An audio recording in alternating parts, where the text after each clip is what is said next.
The New York Giants and the rest of the NFL made their roster cuts down to the 53-man roster, getting ready for the regular season. There are a bunch of players on the free agent market list right now. Let's get right into it of who the Giants can target in this free agency, time.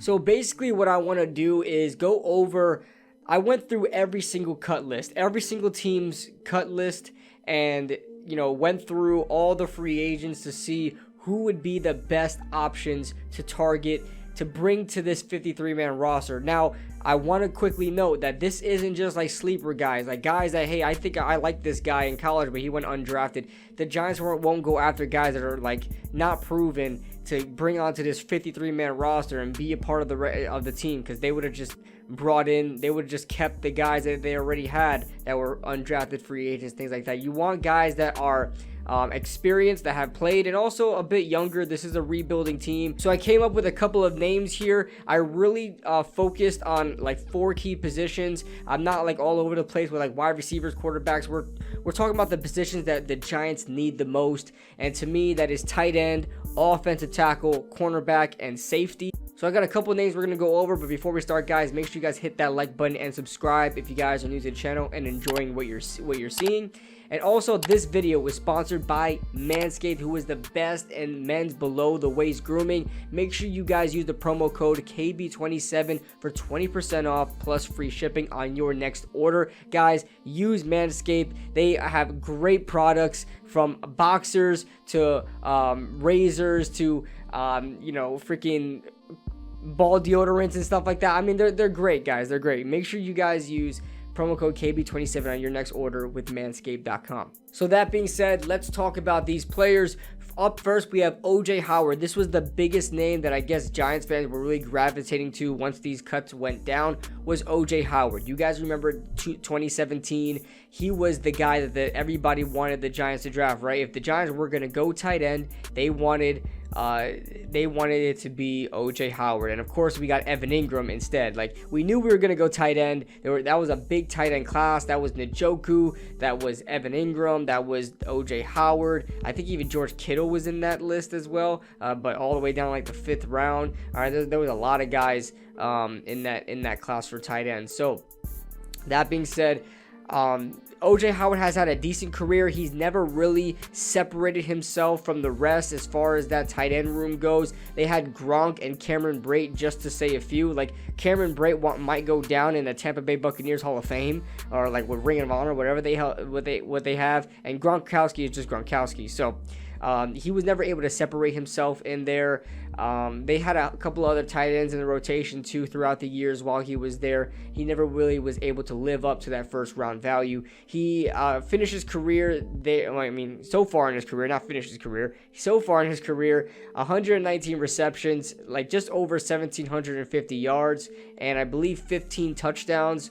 He's had a decent career. It's nothing spectacular, but he's definitely a guy you could bring in there. Coming out of college, I haven't watched him since, but coming out of college, he was a decent blocker, actually a very good blocker for a more receiving tight end. He can do it all. I mean, he's very versatile. I wouldn't mind bringing a guy like that onto the roster behind Daniel Bellinger, or maybe he splits reps with Daniel Bellinger just to keep the tight end room a little bit more versatile, a little bit more have a playmaking ability in there. So I definitely am loving the O.J. Howard possibility. Next, we have another tight end, that is Anthony Ferguson. Now, if you guys don't know who Ferguson is, he was in Tennessee for the majority of his career. He recently got cut by the Atlanta Falcons. I think he was trying to compete for behind Kyle Pitts.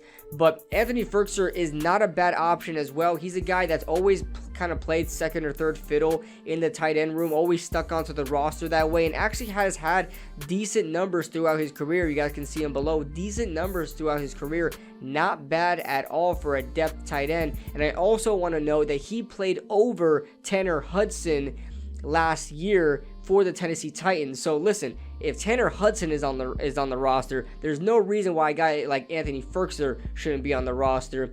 I would definitely bring in Anthony Ferguson and let go of Tanner Hudson, and I would be much more confident in our tight end room with that. Now, not to say that's going to fix all our problems, but it's definitely an upgrade over a guy that just got here that has little to no experience in the NFL.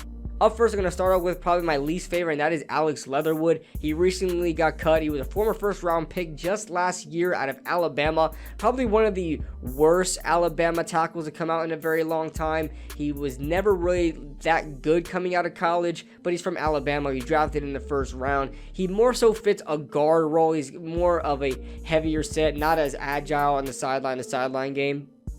But Alex Leatherwood still should have some potential to be somewhat decent in NFL. Hell, if Eric Flowers found himself a career switching to guard, I think so could Alex Leatherwood. He was only drafted last year. It's very weird. There has to be some other situation there that Alex Leatherwood was cut and waived in only 1 year as a first round pick. Like there has to be something else to that. But if there isn't, if it's not too drastic, I would love to give Alex Leatherwood a chance here. We definitely need some depth everywhere on that offensive line. And listen, like I said, if Eric Flowers can do it, so can Alex Leatherwood. Next, we have Chuma Edoga. This one is more intriguing. Not my favorite offensive tackle pickup, but the most intriguing, just because he was drafted in the same class as Andrew Thomas and Matt Peart. He was one of those guys looked at like Matt Peart, a guy that's a sleeper in about the late second to third round, and that can possibly start one day for an NFL team. Now, Matt Peart was part of that conversation as well. We drafted Matt Peart, the Jets drafted Chuma Edoga,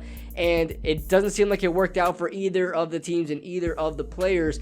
But Chuma Edoga is not a bad player in any stretch. He just couldn't beat out the veteran George Fant that came from Seattle, that competed for that right tackle job. And then Morgan Moses went there as well, if I'm not mistaken. And so he was just never able to beat out the veteran that came there. I mean, we're talking Morgan Moses, who was one of the better tackles in the past couple of years, and George Fant is a veteran coming from Seattle. I mean, they had veterans there, and they just replaced Chuma Edoga with it. I guess they didn't want to wait to see him develop. They just wanted to go ahead and get themselves a starter. And of course, Mekhi Becton was on the left side for the past 2 years as well. Now, my next option is probably not going to happen just because of his age. It's not that high, but the Giants may want to go a little bit younger at the position. But Cedric Abuhabi.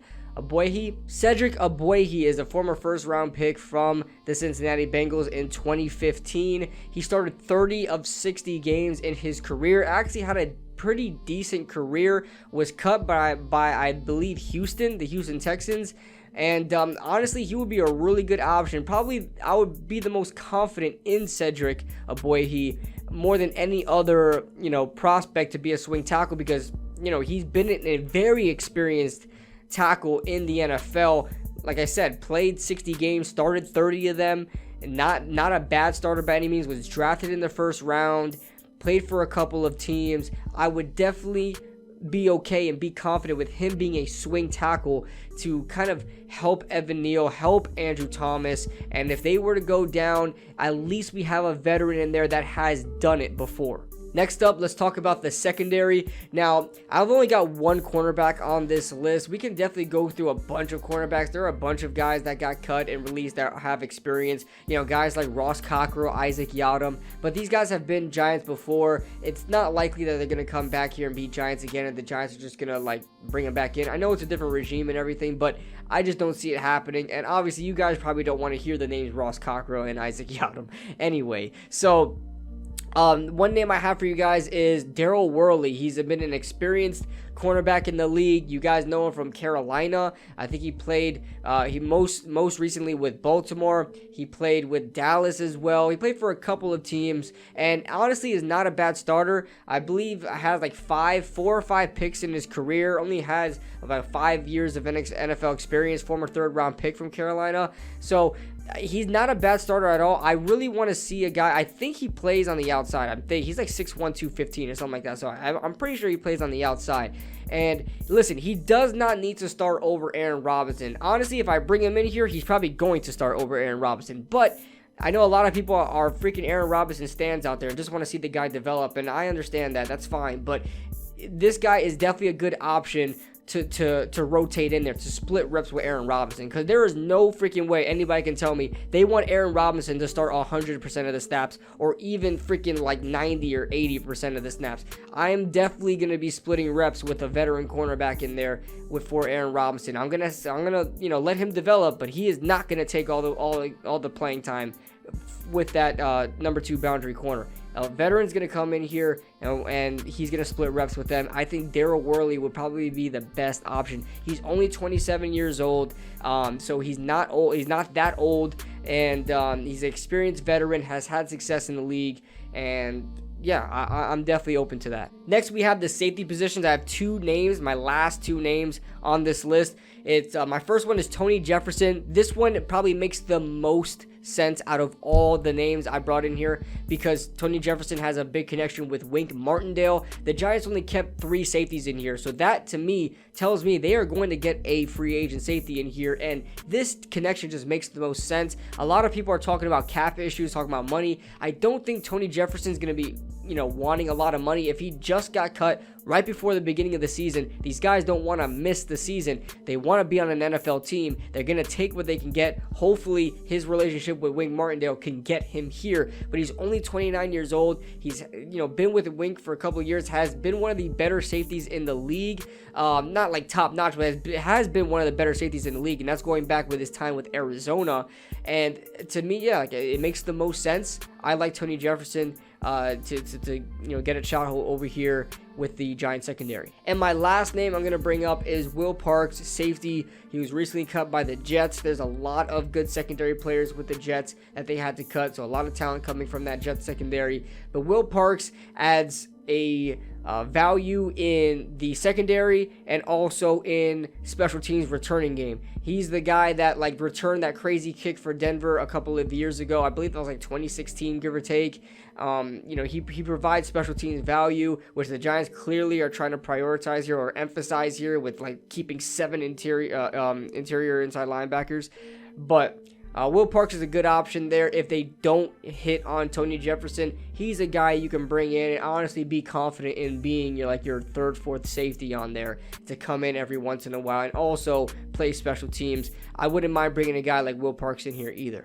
That being said, guys, that is the list. All these guys are experienced and they all are at least 30 and younger. So I think this is a pretty good list here, and I think the Giants would be wise to at least take a couple of names for this list and try to target one of these guys. So let me know your thoughts in the comment section below. I know you guys have your own names you want the Giants to target. There's plenty of names out there. I only had to narrow it down to a couple, so of course I'm going to be missing some. Make sure you guys leave it in the comment section below. And with that being said, I'll see you guys in the next video.